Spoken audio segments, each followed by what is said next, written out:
Hello. Nice to see you back after my holiday. It was lovely. I did get some R&R, thank you for asking. I did laugh. We are so devoted, aren't we, as a nation, to enjoying the weather. So we're all sat in chairs at the top of the pier waiting for the tide to go out. I mean, literally not a patch of blue sky anywhere to be seen, but we still sit there with our towels over our legs waiting. It's like fireworks. We did about an hour. We played charades. We made the time go by and then we gave up and went and had lunch at home. But it was still very nice. And please keep liking and subscribing if you like these videos. We nearly hit 25,000. Let's see if we can do it. That would be amazeballs. But I'm back and I'm irritated. Somebody said to me, "You're always irritated." And I'm like, I know, I don't mean to be. I never used to be like this. But every day when the headlines kick in about what skullduggery Starmer is up to, and you just think, I mean, I had to listen to him on the radio on the school run this morning. I was like, so patronising. And he cannot and will not accept the damage he's doing to this country. I mean, he just simply won't. He is in complete denial. And I was reading a report, like you do. It was by CBI Economics, and it's about the agricultural inheritance tax and national insurance. And there were some astonishing figures, which I thought I'd share with you. So the policy, or the study, showed that 208,500 jobs will be lost by 2030 because of the agricultural inheritance tax. 208,000 jobs will be lost. And then when you sort of like go further into the study, you know I don't like facts and figures, but I kind of needed to do this. The policy was expected to raise £1.8 billion in tax revenue over the next 5 years. Now I've noticed that every policy that Rachel Reeves includes is expected to raise £1.8 billion. It's the magic number. How much is it going to raise, Rach? Oh, I don't know, just say 1.8, that'll be good. So literally VAT on education, it's all expected to raise £1.8 billion. But you never get told how much it's going to cost. So by taxing farmers, we're going to raise £1.8 billion, but it's going to cost £1.9 billion. That's the net fiscal cost. It's going to cost us, as an economy, £1.9 billion to raise £1.8 billion.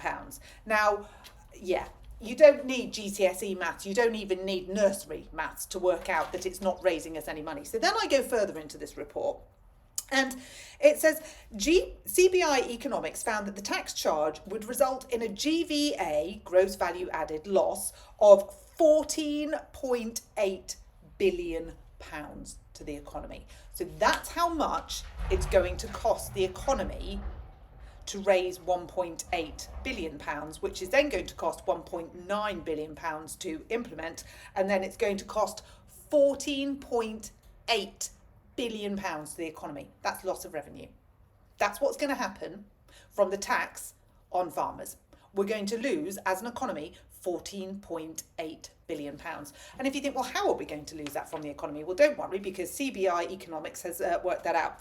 So half of family businesses says they're reducing headcount. There's a 50% pause or cancellation on planned investment.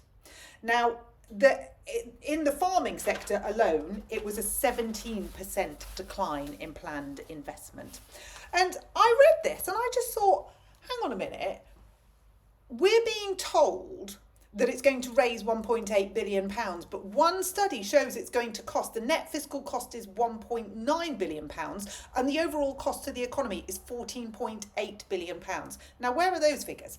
Why are we not seeing those in the Telegraph, the Daily Mail, the Star, the Sun, the Express, whatever newspaper you read? Why is that not on Question Time? Why is mainstream media not talking about this? Because all I see at the minute is arguments between Farage and, I mean, everyone's blaming everybody else at the minute. So Starmer's having a pop at Farage every which way and how. Farage is having a pop at Truss. Truss is having a pop at the EU. You know, everyone's having a go at someone else somewhere else. Robert Jenrick's going around being a vigilante, making sure that people pay their fares, and Labour's saying, well, that's just a cheap gimmick. You know, it's all just everybody fighting with each other. And yet here we are with the stark reality, the figures, £14.8 billion will be wiped out of our economy because of what we're doing to the farmers. And then I read in another headline that, I mean, this is a brilliant tweet, that because we're relaxing rules with the EU, fruit and vegetables from the EU are going to get cheaper and there'll be more choice on our supermarket shelves. And I'm thinking, I don't want anything from the EU. What about our own farmers? Why are we not supporting them? Why are we not actually investing? I mean, I thought we were supposed to be self-sufficient. Wasn't that the grand plan at one point, that we were going to be self-sufficient? Yet here we are going, oh, it's all right. Your fruit and vegetable can come from the EU and it will be cheaper. I don't want it from the EU. I want it from the farm that I can see outside my kitchen window. I want what they're growing. I don't want them to be a solar farm. I want the food. I want what they're growing because that's what they do. They're farmers. But here we are.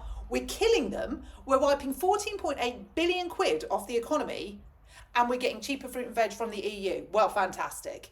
I mean, which idiot thought that back on the back of a stamp? Which absolute moron saw those figures and went, oh, it's a good idea. Just tell them it's 1.8 billion. Tell them that's what it's going to earn. No one will ever question it. Well, yeah, I am. I have. CBI Economics have done a fantastic study into it. But will it ever see the light of day? Will anyone talk about that? Will you see that on the BBC News or the ITV News or Question Time? Will Fiona Bruce say, oh, please can you answer these questions? Please can you tell us why you're telling us lies about what your taxes are going to do for the country when in fact all they're going to do is erode growth even further? Why is somebody not holding these people to account? I'm really happy to do that. I'm really happy to do that. Give me 5 minutes, I'm all yours. But we cannot, as a nation, just stand by and go, oh, it's okay, because they said so. They lied.